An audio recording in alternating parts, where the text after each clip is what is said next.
유튜브로 읽는 박정희 전기 5권 문제는 경제야. 우리 민족의 나갈 길.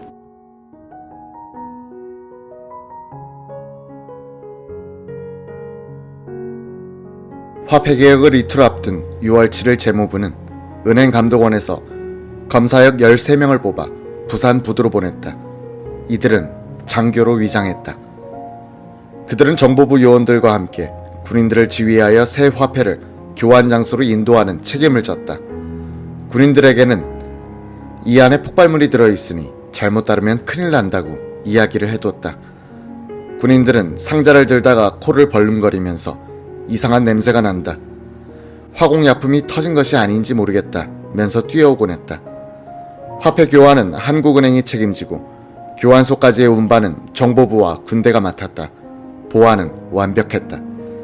천병규 재무장관은 민병도 한국은행 총재에게까지 비밀을 유지했을 정도였다. 천병규의 생전 회고록에 따르면 박정희 의장은 세뮤엘 버거 주한미국 대사에게는 48시간 전에 통보했다고 한다. 최고회의 의장실에 불려온 버거 대사에게 통화계획의 지휘자인 유원식 위원은 선물을 하나 주겠는데 맞춰보시오 라고 농담을 했다고 한다. 버거 대사는 내각 총사퇴인가 라고 했다. 박정희 의장이 통화개혁을 한다고 했을 때 버거 대사는 놀란 표정을 지었으나 잘하는 일이라는 반응을 보였다고 한다. 순진한 유원식은 이런 말을 액면대로 받아들여 나중에 기자들에게 통화개혁에 미국 대사도 찬성했다고 말했다. 버거 대사는 이때 속으로는 어디 두고 보자라고 벼르고 있었을 것이다. 5.16이란 군사 쿠데타도 미리 탐지하지 못했던 미국 대사관으로서는 통화개혁이란 경제 쿠데타도 모르고 있었다는 점에서 자존심이 심히 상했을 것이다. 더구나 거액의 원조를 제공해온 미국으로서는 수원국의 멋대로 배신감까지 느낄만 했다. 천병규 장관도 같은 시간에 멜로이 유엔군 사령관을 방문하여 통화개혁을 통보했다. 1962년 6월 9일 저녁 7시가 지나자 조용하던 최고회의 청사가 술렁이기 시작했다. 최고회의의 전 의원, 전 강요, 그리고 영문을 모르는 한은 총재가 불려왔다. 회의실의 문이 닫히고 박 의장이 짤막하게 비상소집의 이유를 설명했다. 이어서 유원식이 전문 29조와 부칙으로 된 긴급통화조치법의 제안 설명을 했다. 극비작업팀의 책임자 김정념은 세부 사항을 보고했다. 법안은 오후 8시 35분 만장일치로 최고회의에서 통과됐다. 즉석에서 소집된 각인은 이 법에 따른 시행령과 세칙을 의결했다. 박정희 의장은 극히 제한된 몇 사람들 외에는 사전에 협의하지 못한 것을 미안하게 생각하며 강요와 최고위원 전원은 밤 10시 10분 전까지는 일절 외부와 연락을 끊고 연금 상태에 있어달라고 지시했다. 이 순간 이 장소를 빠져나가야 할 사람이 있었다. 민병도 한국은행 총재였다. 회의실 출입문을 지키던 경비병이 민 총재를 제지했다. 이 모습이 기자들의 눈에 띄었다. 어느 기자가 통화개혁이다 라고 소리를 질렀다. 오후 8시 40분쯤 최고회의 기자실에 뛰어들어온 이후락 공보실장은 흥분된 표정이었다. 기자들에게 각서를 쓰라고 요구했다. 이 자료는 밤 10시 정각까지 일절 외부에 누설하거나 발표하지 않는다는 내용이었다.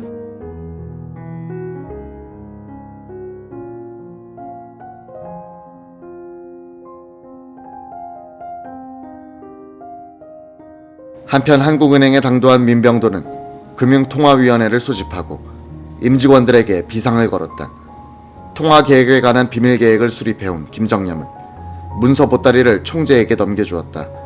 긴급통화조치에 관한 법령, 해설, 기구 편성, 지시사항들이 들어있는 보따리였다. 이상덕 이사를 통화조치 대책위원장에 임명하고 이 보따리를 주면 제1차 통화개혁 때에 경험이 있으니 알아서 처리할 것입니다. 박정희 의장은 1962년 6월 9일 밤 10시에 공표된 통화개혁에 즈음한 담화에서 부정부패 등 음성적으로 축적된 자금이 상당히 온전해 있으나 이는 산업자금화나 장기저축으로 되어 있지 않다면서 누증된 통화량은 언제든지 투기화할 위험성을 내포하고 있어 악성 인플레의 요인이 되고 있다고 했다. 박 의장은 이어서 음성자금과 과잉 구매력을 진정한 장기저축으로 유도하여 이를 투자 재원으로 활용하는 동시에 인플레를 방지하는 조치가 불가피했다고 말했다. 이 통화개혁은 화폐 단위인 환을 원으로 바꾸면서 화폐 가치만 10대 1로 평가절하한 것이 아니었다. 박 의장의 담화는 이 화폐개혁의 진정한 목적이 화폐 교환 때 노출되는 음성 자금을 은행의 장기저축 형식으로 붙들어둔 뒤 이를 투자 재원으로 동원한다는 것임을 드러내고 있었다. 국가에 의한 사유재산의 침해인 것은 물론이고 보는 이들에 따라 국가 자본주의적이란 발상이라 비난을 들을 만했다. 박정희 의장은 6월 10일 아침 이병철 삼성 사장을 불렀다. 어젯밤 방송 들었죠? 들었습니다. 어떻게 생각하십니까? 큰 혼란에 빠질 겁니다. 경제 건설을 위한 자금 조달에는 이 길밖에 없다고 하여 단행한 것입니다. 극비리에 진행한 것이기 때문에 최고회의 안에서도 모르는 사람들이 많았습니다. 새 집회는 천병규 장관이 영국에서 인수했습니다. 신화폐 교환을 위해서 날마다 수백만 명이 은행 창구에 줄을 서야 하므로 그 원성이 모두 정부에 돌아갈 것이고 국민 경제적인 측면에서도 에너지의 낭비일 뿐이 아니라 세계적으로 통화개혁은 해만 남겼지 성공한 예가 거의 없습니다. 제2차 세계대전 후 서독은 워낙 인플레가 심해 그 수습책으로 통화개혁을 단행했었지만 한국의 사정은 다릅니다. 큰돈 가진 사람도 많지 않습니다. 경제인의 의견도 사전에 들을 걸 그랬군요. 대화 중에도 여러 차례 전화가 걸려왔다.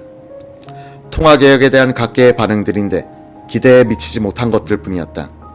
박정희 의장은 난감한 표정을 지으면서 말했다. 어떻게 하면 좋겠습니까? 해제하는 것이 좋겠습니다. 그렇게 하면 정치가 국민들에게 신뢰를 잃게 되는데 무슨 다른 방도가 없을까요? 이병철은 전면 해제가 어려우면 기술적으로 풀어가는 도리밖에 없다고 생각합니다. 라고 말한 뒤 물러나왔다.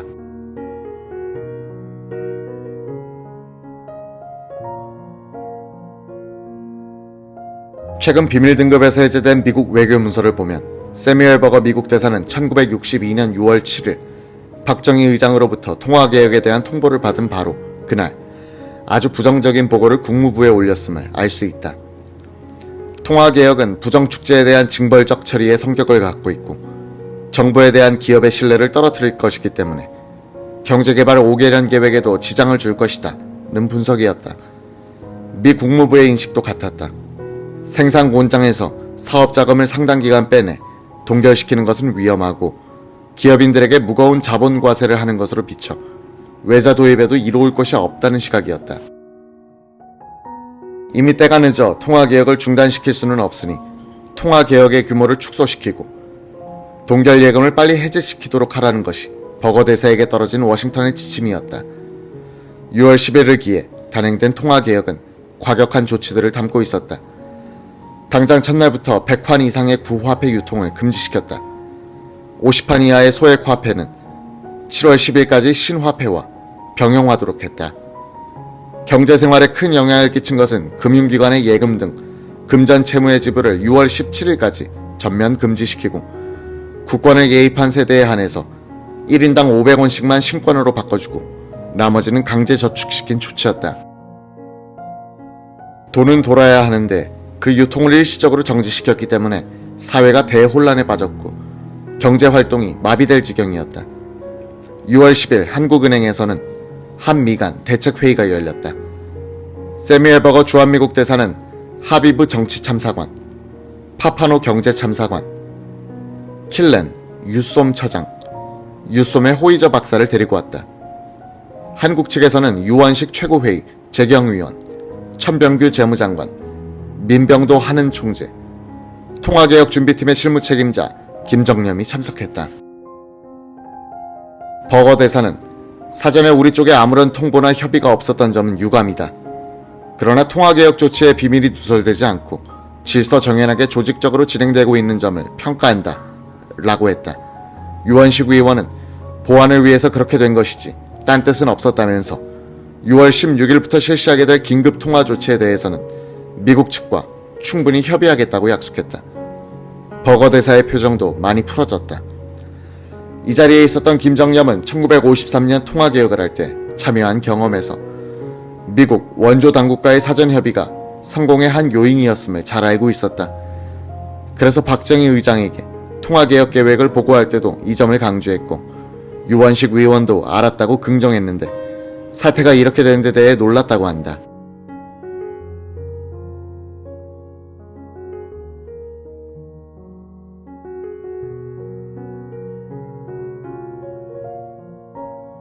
(6월 16일) 오후 최고회의는 본회의를 열고 화폐교환 때 은행에 예입된 동결자금의 처리 기준을 담은 긴급통화조치법을 통과시켰다.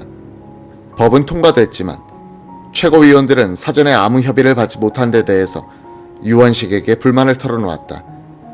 재경위원장 김동화조차도 소외되었다는 것이다. 더구나 유원식은 미국 측과도 미리 약속해둔 사전 협의를 하지 않았다고 한다. 유원식은 생전에 펴낸 회고록에서 미국 대사관에서 나에게 수없이 면담을 요청해왔으나 거절했다고 했다. 이날의 긴급통화조치법에 따라 화폐 교환 때 은행에 예탁된 돈과 그 이전의 예금에 대하여 일부를 봉쇄 계정으로 돌려 정부가 강제로 산업자금으로 동원하기도 했다. 봉쇄율은 6개월 이상 1년 미만의 저축성 예적금일 경우 예입금의 100분의 35, 기타 예금일 경우 1,000만원 이상은 전액을 봉쇄 계정으로 돌려 동결하는 식으로 예금의 성격과 기간에 따라 일정한 비율을 정해놓았다. 동결된 봉쇄 계정의 자금은 6개월 이내에 설립될 산업개발공사의 주식으로 대체된다. 이 돈은 또 한국은행의 특별지불준비금으로 예치되고 예금주에게 연 15%의 의자를 지급하기로 했다. 문제는 봉쇄 대상이 된 자금이 약 970억 환으로 예상보다도 적었다는 점이다. 유원식이 이런 식의 통화개혁을 발상하여 박정희 의장을 설득시킬 때 그는 통화량의 약 3분의 1은 화교들이 가지고 있고 그 규모는 1,000억 환에 이를 것이라고 했으나 뚜껑을 열어보니 음성자금도 화교자금도 얼마 되지 않는다는 것만 확인한 셈이 됐다. 정부는 봉쇄 금액의 50%까지는 예금주에게 융자해주기로 하는 등 보완책을 마련했으나 이 강제 조치의 충격은 너무 컸다. 자금의 흐름이 막힌 관계로 가장 빨리 타격을 받은 것은 중소기업이었다. 약 17,000개의 업체를 거느린 중소기업 협동조합중앙회가 집계한 가동률에 따르면 통화개혁이 실시된 6월 10일의 가동률을 100으로 했을 때 6월 20일에 그것은 42.5%에 불과했다. 한두 달 내 완전 휴업 위기, 작을수록 큰 타격, 원료마저 고갈 이란 제목의 기사가 조선일보 6월 22일자 경제면에 등장했다. 6월 21일 대한상공회의소와 서울상공회의소는 통화개혁 이전의 예금에 대해서는 전액을 동결 조치해서 해저해 줄 것을 정부에 건의하고 나왔다. 미국은 단호하게 나왔다. 한 번도 통화개혁을 해본 적이 없고 사유재산권을 신성시하는 미국인에게는 국가에 의한 민간자금의 강제동원이라는 발상은 기본적으로 사회주의에 가깝다는 생각이 박히게 되어 있었다. 먼저 미국 정부는 버거 대사를 통해서 기한이 1년 미만짜리 예금의 일부를 동결한 것은 부당하다는 견해를 박정희 의장에게 전달했다.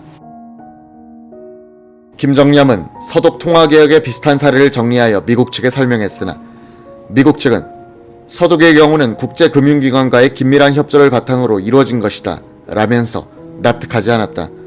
박정희 의장은 김정남에게 전체 봉쇄 계정의 15%를 차지하는 1년 미만 예금에 대한 봉쇄는 해제해 주도록 하라 라고 지시했다. 미국의 압력은 이것으로 그치지 않았다. 그들은 다시 모든 봉쇄 계정의 해제를 요구해왔다. 킬렌 유솜 처장은 온건파인 상공부 정래혁 장관을 만나 이념적인 관점에서 통화개혁을 비판했다. 이번 통화개혁은 한국 경제를 국유화, 통제경제의 방향으로 이끌려고 하는 것이다.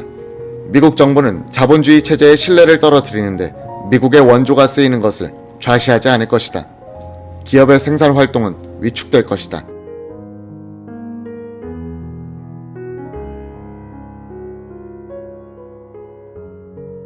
(6월 21일) 미 국무부의 에드워드 라이스 차관보는 정일관 주미 한국 대사를 불러 미국은 한국의 주권을 존중해왔다면서 같은 맥락에서 미국도 자신의 주권을 행사하는 데 있어서 스스로 판단할 권리가 있다고 전제한 다음 만약 미국의 노력이 무효화로 판단된다면 우리는 대한 원조 정책을 재고할 것이다 라고 경고했다. 통화개혁을 통해 강제 동결시킨 예금을 풀지 않으면 원조를 끊겠다는 것이었다. 정부 예산의 반을 미국 원조 자금에 의존하고 있던 혁명 정부로서는 손을 드는 수밖에 없었다. 김정념은 모든 봉쇄 예금액의 3분의 1을 자유 계정으로 풀고 나머지 3분의 2는 기한이 1년의 정기 예금 계정으로 전환한다는 특별 조치 법안을 기한하여 최고회의에 올렸다. 7월 13일 이 법안이 통과됐다. 이로써 강제 동결된 자금을 기반으로 하여 산업개발공사를 설립해 경제개발 5개년 계획에 매진한다는 통화개혁의 목적은 사라졌고 화폐 단위를 환에서 원으로 바꾸고 화폐 가치를 10분의 1로 바꾸는 데 그치게 됐다. 최고회의는 통화개혁 실패의 책임을 물어 김동화 재경위원장을 외무국방위원장으로 돌리고 통화개혁의 발상자인 유원식 위원을 사임시켰다. 그 전에 송유찬 내각 수반과 천병규 재무장관은 증권 파동의 책임을 지고 물러났었다. 이로써 통화개혁에 관계했던 요인들이 모두 거세된 것이다. 그러나 통화개혁에 반대했던 김정념은 그 뒤 중용된다. 통화개혁의 실패는 박정희가 집권한 뒤 처음으로 겪은 위기였다. 많은 위기가 그렇듯 그 속에는 호기가 숨어 있었다. 박정희는 이 실패의 교훈을 오랫동안 기억했기 때문이다. 통화개혁 실패를 통해서 박정희는 내자 동원에 의한 민족주의적 경제개발 전략을 단념해야 했다. 동원할 만한 자본 축적이 아예 되어 있지 않다는 것을 통화개혁은 확인시켜 주었던 것이다. 민족 자본에 의한 기간산업 건설과 수입 대체산업 건설 같은 발상은 힘을 잃게 됐다. 이후부터 외자 도입, 보세 가공무역, 수출 입국 같은 대외 개방 노선이 대사를 이루게 된다. 혁명정부가 통화개혁의 명분으로 삼은 것은 구 정권의 시절에 부정축제자금 등 음성자금을 양성화한다는 것이었다. 부법적 명분을 앞세운 박정희의 통화개혁 실패는 김영삼 전 대통령이 금융실명제를 사정 차원에서 추진하다가 실패한 것과 비슷하다. 경제를 섣불리 도덕적으로 다룰 경우 결과가 좋지 않다는 체험을 한 박정희는 그 뒤로는 경제에 대해서 매우 실용적인 접근을 하게 된다. 이전 박정희 의장은 상공부 차관, 장관을 지낸 박중훈과 지방시찰 중 토론을 벌인 적이 있었다. 본건적인 직업관인 산업공상 의식에 대해서 박중훈은 즉 제조업을 가장 우선시해야 한다고 주장했다. 이에 대해서 박정희는 상농공사를 주장했다. 아무리 좋은 물건을 만들어도 수출하지 못하면 의미가 없다는 것이었다. 박정희는 기업인들을 앞세우고 사로 상징되는 지식인들을 뒤로 밀어버리는 정책을 추진한다. 오랜 문민정치 전통을 지닌 우리나라에서 이것은 이단이었고 학생, 언론인, 학자 등 지식인들의 거센 반발을 예약한 것이나 마찬가지였다. 박정희는 자신의 첫 저서를 펴냈다. 1962년 3월 1일에 동아출판사에서 나온 우리 민족의 나갈 길. 277쪽에 이르는 이 책은 몇 사람의 학자들이 대필한 것으로 보인다. 다만 그 머리말은 박정희의 글이다. 이 글은 박정희의 근대화 혁명 전략과 철학을 정확하게 보여주는 역사적 문헌이다. 고달픈 몸이 한밤중 눈을 감고 우리 민족이 걸어온 단안한 역정을 생각해본다. 우리가 짊어진 유산들은 몹시 무겁고 우리의 앞길을 가로막는 것만 같이 느껴진다. 더욱이 8.15 해방 후의 민족순환사는 뼈아픈 바가 있었다. 과거 17년사는 두 정권의 부패, 부정으로 빈곤의 악순환에 허덕이는 오늘의 위국을 결과하고야 말았다. 그렇다면 우리 민족에게는 갱생의 길이 없을까? 이지러진 민족성을 고치고 건전한 복지, 민주국가를 세우는 길이 없을까? 한마디로 말하면 거짓말하지 않고 무사주의, 안일주의의 생활태도를 청산하여 근면한 생활인으로 인간혁명을 기하고 사회개혁을 통해서 굶주리는 사람이 없는 나라, 잘 사는 나라로 만드는 길이 없을까 하고 여러모로 생각해보았다. 반드시 길이 있을 것이다. 서름과 슬픔과 괴로움에 시달리던 이 민족의 앞길에는 반드시 갱생의 길이 있을 것이다. 두드리면 열린다고 하지 않았는가? 혁명이라는 수술만으로 환자가 원기를 회복하는 것이 아니며 병인을 도려내는 것만으로 건강이 오는 것은 아니라는 것을 알았다. 병이 다시 하지 않도록 항구적인 방약과 기초공사를 해놓아야 한다. 이 길이 어디 있을까? 꼭 있을 것이다. 이 민족의 걸어온 길과 걸어나갈 길을 생각하며 잠 못 이루는 밤에 내키는 대로 몇 줄씩 메모하여 정리한 것이 이 책으로 되어 나왔다. 서술은 무디고 서투르나 내가 말하고자 하는 뜻은 단편적이나마 나타났다고 생각한다. 지금 우리가 당면한 문제는 대체로 3가지로 요약할 수 있을 것이다.